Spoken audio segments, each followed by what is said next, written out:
في القسم كانت واقفة بنت في أوائل العشرينات وهي بتعيط بانهيار. طلعت تليفونها ورنت على رقم، وبعد نص ساعة جالها ظابط كده حوالي في أوائل التلاتينات، وقال لها ايه اللي حصل في ايه. قالت له آدم وفريدة محبوسين جوه عند الظابط، ومحدش راضي يطلعهم ولا حتى عايزيني أشوفهم، وأنا بقالي أكتر من ساعتين واقفة ومش عارفة أعمل ايه في المصيبة دي، ولا عارفة أي محاميين يطلعوني.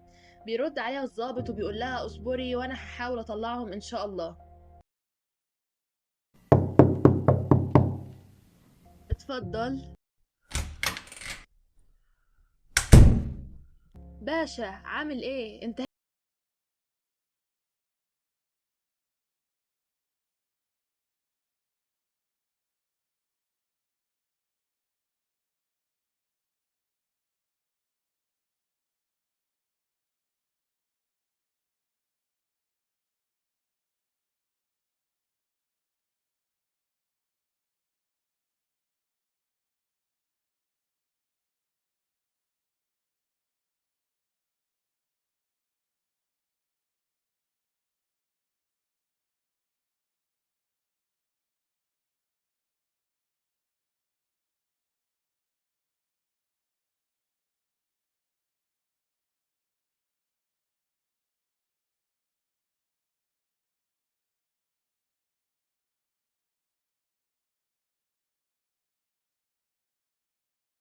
هي طالعة على السلالم.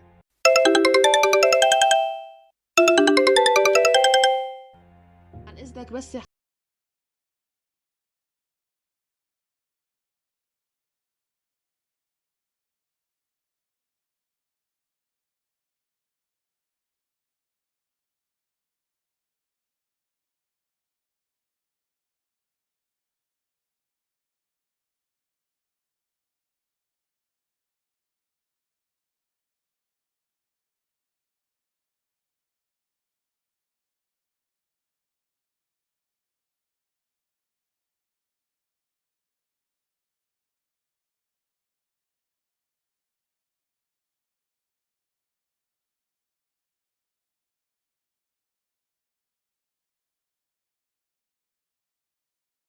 جمهورية، وكمان الضباط زمايلنا لازم ان هم يتدخلوا ويساعدونا.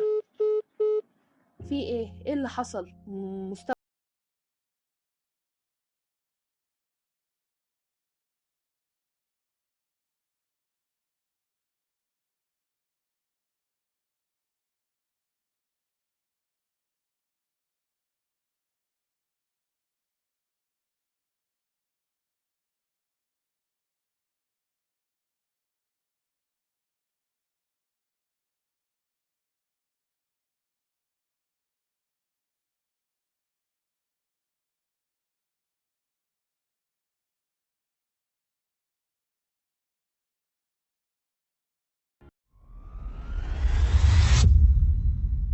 السلام عليكم ورحمة الله وبركاته. النهاردة كده جايين كده بحاجة كرييتيف وحاجة جديدة بتقدمها قناة عالم التعليم، مسلسل بعنوان جريمة على الدارك ويب. هيكون عبارة عن مجموعة حلقات هتتعرض هنا على القناة، وانتظرونا بمنشور على الفيسبوك. هعرض فيه كل التفاصيل، امتى ميعاد النشر وكل تفاصيل المسلسل، اللي بالمناسبة لينك الفيسبوك ولينك كل الصفحات هتلاقوها موجودة تحت في قسم حول القناة. وطبعا كلكم دلوقتي بتسألوا مين فيروز والظابط ده، وايه آدم، وايه حكاية جريمة القتل، ومين فريدة دي، ومين فيروز اللي اتكلم عنها الظابط كده، وليه مصيبة زي ما قال، وايه اللي وصل الجريمة دي لقضية رأي عام. طبعا دلوقتي قاعدين قدام الشاشة تقولوا ايه الأسئلة الرخمة اللي بتتسأل دي، بس معلش استحملونا، مجهزين لكم حاجة النهاردة فخمة جدا. حاجة فخمة فخمة فخمة وحاجة من الآخر كده، ومش هطول عليكم، ويلا بينا نبدأ.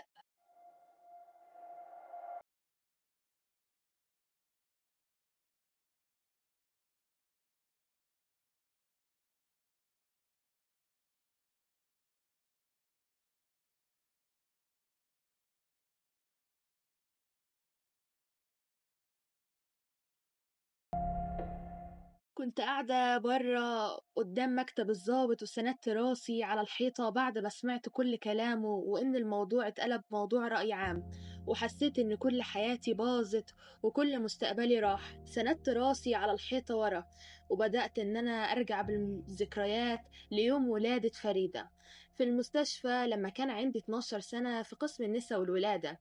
كنت مستنية ماما تطلع وهي شايلة أختي الصغيرة، وبالفعل طلع بابا من أوضة العمليات وهو شايل أختي الصغيرة فريدة علشان يبقوا فريدة وفيروز. العيلة كلها كانت فرحانة، وبالذات أنا كنت فرحانة جدا جدا بأختي الصغيرة اللي أنا هبقى مامتها مش أختها. بتعدي الأيام وبكبر أنا وفريدة.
بابا رفض بعد كل الكلام اللي قاله ده، وقال لي المصاريف والدنيا هنقعد ازاي برا احنا الخمسة، دراستك ومدرستك ما ينفعش، خليكي انتي هنا وجدتك كده كده معاكم في البيت، وانا هبعت لكم كل اللي يكفيكم وزيادة. كل مصاريف دراستك هو انا اللي هبعتها، وكل المصاريف الاكل والشرب وكمان مصاريف اخواتك.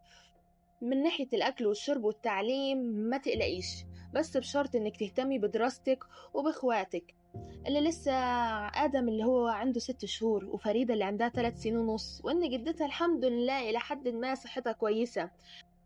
بودع بابا وماما من المطار بدموع وبيسافروا، وببدأ بقى فصل جديد جدا في حياتي أنا وجدتي. جدتي بتكون ست طيبة وغلبانة وعلى نيتها، هي متكفلة إلى حد ما بمصاريفها بسبب معاش جوزها اللي هو جدي الله يرحمه.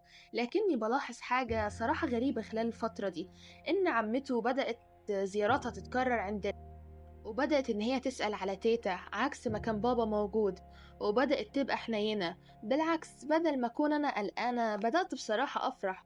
قلت يمكن هي كانت مش بتحب بابا ولا ماما، لرغم ان هما كانوا حنينين معاها يعني وما اذوهاش في حاجة وما كانتش بينا اي مشاكل، بس هي اللي كانت بعيدة دايما عنا. لكن عمته بتبقى حنينة قوي مع تيتا، بتتعامل معانا بلطف بس عكس ما بتتعامل مع تيتا.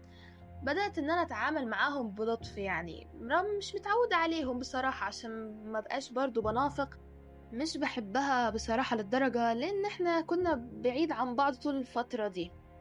بدأت أحس إن هي بدأت إن هي تقرب منا شوية وشوية. عدى على سفر بابا وماما كده حوالي 6 شهور، وآدم تم السنة، وفريدة بقت عندها دلوقتي حبيبتي 4 سنين، وبدأت إن هي تروح الحضانة.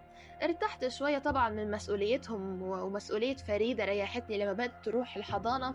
جدتي طبعا الله يبارك لها بتساعدني في الأكل وفي الشرب، وبتنظف البيت على ما أنا بروح مدرستي وبرجع أذاكر. الحمد لله هي صحتها كويسة، وأنا بحاول أساعدها. الحياة ما كانتش إلى حد ما مستقرة، مش هنقول ان الظروف المادية برضو ما كانتش مرتاحة للدرجة، بس كانت المصاريف اللي بابا بيبعتها كانت بتكفي بالعافية، ما كانتش احسن حاجة. بس في مرة وانا راجعة من الامتحان، راجعة فرحانة بقى وبقول انا خلصت خلاص، خلصت اولى ثانوي، وكمان عيد ميلادي بقى هتم ال16 بعد كام يوم. وجاية بكلم تيتا بكل فرحة، وبقول لها اعزمي اي حد تعرفيه، اي حد معدي في الشارع، صحابك بقى وقرايبك. جاية بتكلم ومبسوطة جدا، انا عايزة اي حد اعزمه. بس ببص على جدتي لقيتها بتفرك ايديها بتوتر عكس عادتها، وخايفة وهي بتتكلم في التليفون. بستغرب قوي وببص لها كده، بقول لها تيتا هو انت بتكلمي مين كده؟ تيتا هو انت ليه بتفركي ايدك كده بكل التوتر خايفه؟ انت بتكلمي مين كده في التليفون؟ في ايه اللي حصل؟ هو في حد جرت له حاجه؟ بعد الشر. باخد منها التليفون وبلاقي بابا على الخط وبيقول لي الحمد لله على السلامة من الامتحان، وكل سنة يا ستي وانت طيبة بمناسبة عيد بلادك اللي كلها بعد كام يوم.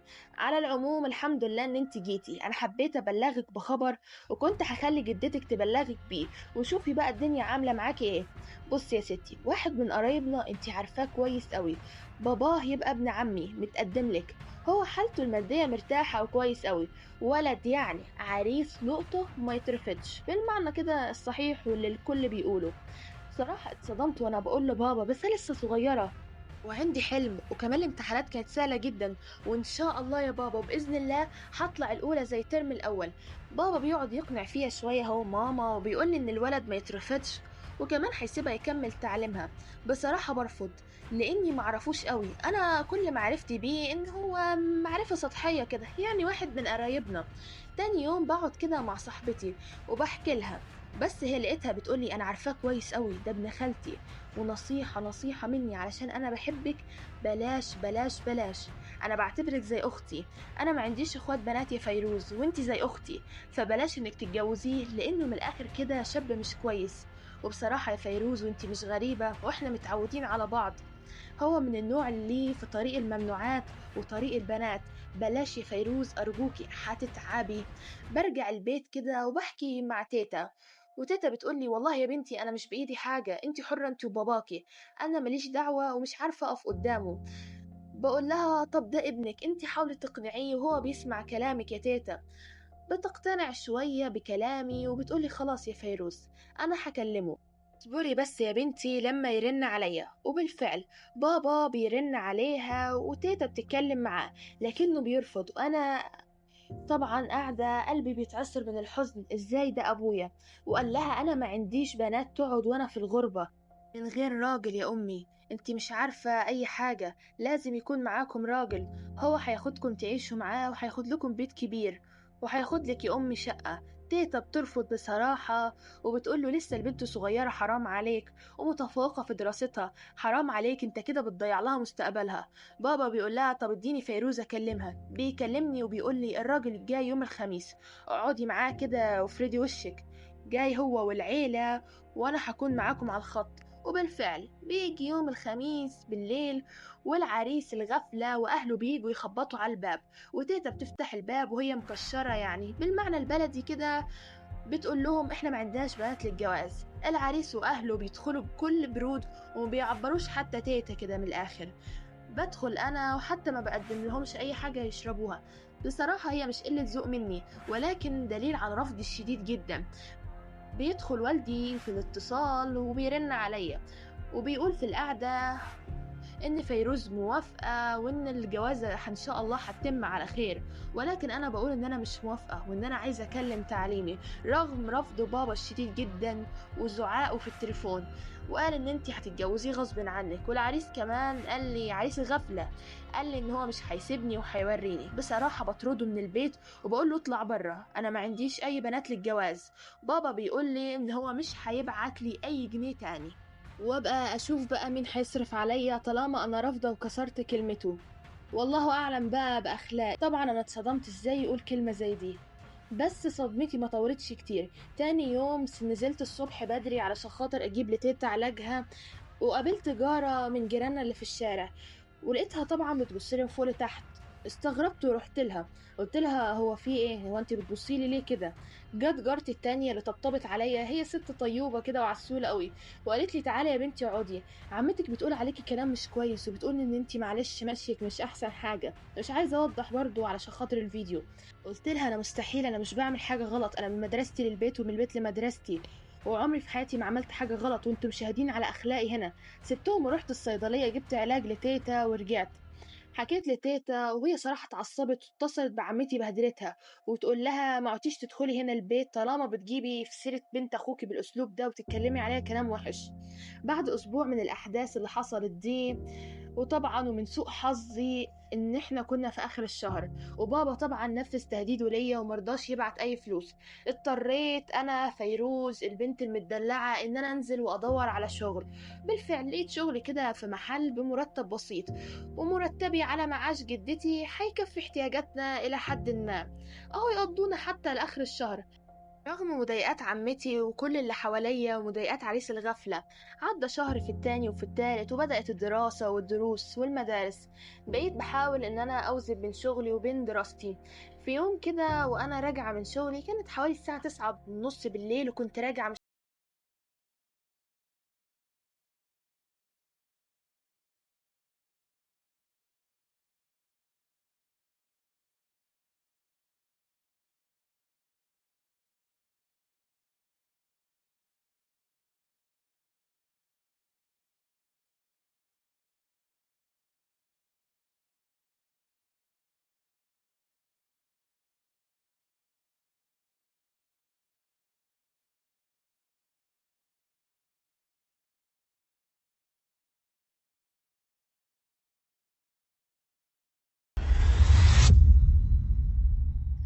وبهنا تكون انتهت الحلقة الأولى من مسلسل جريمة على الدارك ويب. أتمنى الحلقة الأولى تكون نالت إعجابكم. ويا ترى بقى إيه اللي هيحصل مع فيروز، وإيه معنى بيتنا راح دي، وليه هما قاعدين في الشارع وآدم جه يجري عليها ويقول لنا بيتنا راح يا فيروز بيتنا راح، وليه حالتهم كده، وإيه اللي تتوقعوه مثلا في الحلقة الجاية، وهل تتوقعوا إن يكون مثلا حد توفى، البيت راح ليه، وإيه علاقة في البيت وفيروز ببعض؟ إيه الأسئلة دي كلها يا جماعة؟ أنا حاسة نفسي بصراحة كده رخمت عليكم جامد. بس انتظرونا في الحلقة التانية وبإذن الله مش هطول، وبرضو قولولي رأيكم في الكومنتات، وما تنسوش تعملوا لايك وسبسكرايب وشير الفيديو ده مع كل أصحابكم، وتشوفوا فيديوهاتنا اللي فاتت. والسلام عليكم ورحمة الله وبركاته.